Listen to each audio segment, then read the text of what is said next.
વાઘોડિયા ખાતે જય અંબે 4 રસ્તા પાસે નવીન રોડ બનાવવાની કામગીરીનું વાઘોડિયાના ધારાસભ્યના હસ્તે ખાતમુહૂર્ત કરવામાં આવ્યું હતું। જય અંબે 4 રસ્તાથી લઈ માળોધર તરફ 700 મીટર લંબાઈવાળો તેમજ 7 મીટર પહોળો DLC PQCની ટેકનોલોજી દ્વારા આ રોડ બનાવવામાં આવશે તેમજ રોડની બંને સાઈડ ગટર ડ્રેનેજ પણ બનાવવામાં આવશે, જેની કિંમત 3.66 કરોડના ખર્ચે બનાવવામાં આવનાર છે। આ રોડના ખાતમુહૂર્ત પ્રસંગે વાઘોડિયાના ધારાસભ્ય સહિત અધિકારીઓ તેમજ એજન્સીના કોન્ટ્રાક્ટરો, ભારતીય જનતા પાર્ટીના અગ્રણીઓ, વાઘોડિયા તાલુકાની ગ્રામ પંચાયતોના સરપંચો તેમજ ગ્રામજનો સાથે વેપારી વર્ગે પણ હાજરી આપી હતી। હર મહાદેવ ભૂતરંબે માત કી જય, ભૂમિ માત કી જય। લે ચાલો કરું લે હે આકાશ હરી બોલો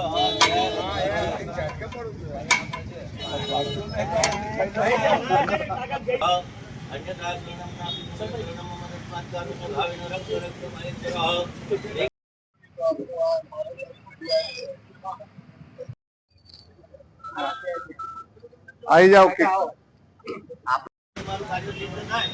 ब्राह्मणों आशीर्वाद से नमः पार्वती पते हर हर महादेव। सन्मान जे करवानो भाई અહીંયા બ્રાહ્મણ રાજા વધારે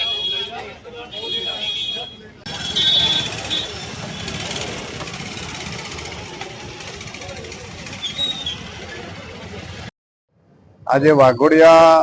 અંબે ચોકડીથી માળોદર રોડના ખાતમુહૂર્તના પ્રસંગે કિસાન મોરચાના ઉપપ્રમુખ ભાઈ શ્રી ઉત્સવભાઈ પરીખ,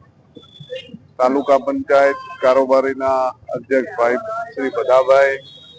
સંગઠનના પ્રમુખ જયભાઈ જોશી અને ખૂબ મોટી સંખ્યામાં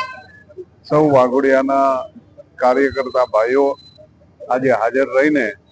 વાઘોડિયાની અંદર ખૂબ મોટી ટ્રાફિકની સમસ્યાઓ હોય એટલે અંબે ચોકડીથી લઈને માળોદર સુધી આ રોડને પહોળો અને આરસીસીનો વારંવાર વરસાદમાં પાણીના હિસાબે તૂટી જવું અને ખૂબ મોટી ટ્રાફિકની સમસ્યાના કારણે આ રોડનું નવીનીકરણનું આજે ખાતમુહૂર્ત કરવામાં આવ્યું છે। આરસીસી રોડ સાથે નવી ટેકનોલોજીથી બંને બાજુ ગટર સાથેનો આ રોડ પાણીના કાંચ સાથેનું બનાવવાનું આજે ખાતમુહૂર્ત કરવામાં આવ્યું છે અને આની 3.66 કરોડ રૂપિયાની કિંમતનો આ રોડ બનાવવામાં આવશે અને આને 6 મહિનાની અંદર આ રોડ પૂરો કરવામાં આવશે।